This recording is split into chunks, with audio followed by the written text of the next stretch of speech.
When we find Pepper in Iron Man 3, I think she and Tony are very much in a relationship. They're living together. She's moved into his house in Malibu, and she's still running Stark Industries. So their lives are very intertwined, and there's a lot of comfort between them now. So it's not the kind of tentative relationship they had in the first one. It's like very, very comfortable. I think you get the sense that they know each other very well, and they are in a serious relationship. It's very nice to have the relationship evolve over the course of a few pictures, and especially now.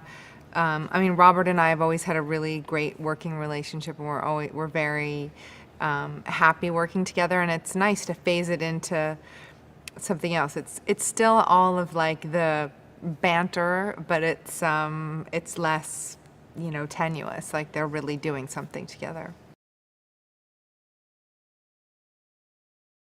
Robert was really interested in having Pepper do more in this movie, and it was also a factor in me coming back, getting to do things that were a little bit more fun and different and a little bit more adventurous. It would have still been nice, but it would have been very much the same thing, just to kind of, be buttoned up Pepper. And this movie, there's a whole different experience of her.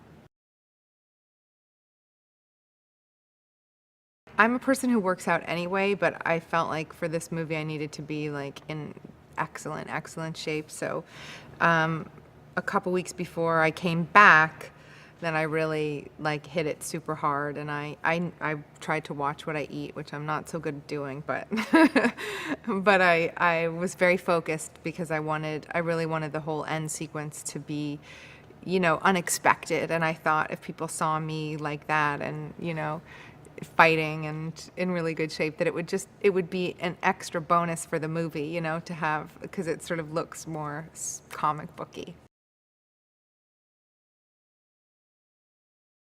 I think the reason why Tony Stark is such a popular cinematic hero is because of his vulnerability. I think in the second movie he was at his least vulnerable.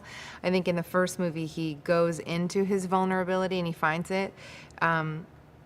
And he sort of finds his humanity. In this movie,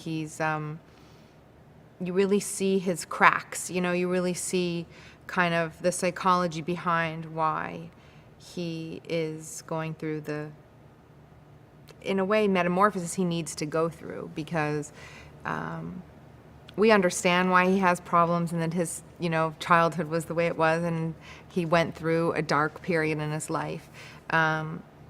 But I think in this movie, he's really trying to reconcile what's what and who he wants to be and kind of the direction that he wants to go in. And, Robert he plays that kind of thing so beautifully. He's an actor who can play so many notes at once. And so it's wonderful to see.